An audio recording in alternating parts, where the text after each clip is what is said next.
چەند ڕۆژێکە قەیرانی بەنزین لە شاری موسڵ دروست بووە. ڕۆژانە قەڵەباڵغیەکی زۆر لە بەنزیخانەکان دروست دەبێت. شۆفێرەکان دەبێت سەروی سەعاتێک نۆرە بگرن تاوەکو بەنزینیان بەردەکەوێت. لە دوای ئازادکردنەوەی موسڵ ئەمە یەکەم جارە بەو جۆرە قەیرانی بەنزین لەو شارە دروست دەبێت. لە دوای بەرزبوونەوەی نرخی بەنزین لە هەرێمی کوردستان ڕۆژانە ژمارەیەکی زۆر لە هاوڵاتیانی شارەکانی هەرێم بۆ وەرگرتنی بەنزین ڕوو لە شاری موسڵ دەکەن.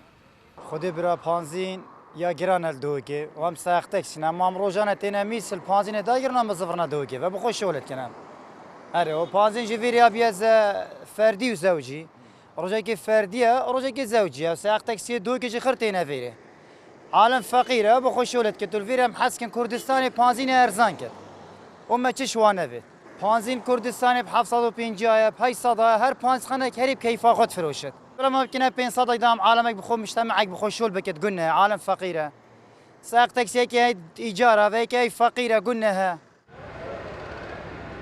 پارێزگاری نینەوە دەڵێت بەهۆی بەرزبوونەوەی نرخی بەنزین لە هەرێمی کوردستان ڕۆژانە ژمارەیەکی زۆر ئۆتۆمبیل لە هەردوو پارێزگای هەولێر و دوهۆک بۆ وەرگرتنی بەنزین دێنە موسڵ ئەمەش بۆتە هۆی دروستبوونی قەیرانی بەنزین لە شارەکەیان.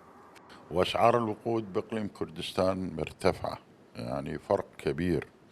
لهريمي كردستان نرخي بنزين برز بوتوا لنرخ جیاوازی زۆر هەیە بەراورد لەگەڵ موسڵ ڕۆژانە ئۆتۆمبیلێکی زۆر لە هەولێر و دوهۆک ڕوو لە موسڵ دەکەن بۆ وەرگرتنی بەنزین لەو ماوەیە دووجار بەشە بەنزینی پارێزگایەکەمان زیاد کردووە تاوەکو قەیران دروست نەبێت و شوفێرەکان بۆ بەنزین نۆرە نەگرن لەو گەرمایە بەڵام تا دێت ئەو ئۆتۆمبیلانەی لە پارێزگایەکانی ترەوە دێنە موسڵ ڕویان لە زیادبوونە ئەمەش بۆتە هۆی سەرەکی دروستبوونی قەیرانی بەنزین لە شارەکەمان باتجاهنا واتجاه كردستان وأيضا عجلات كثيرة.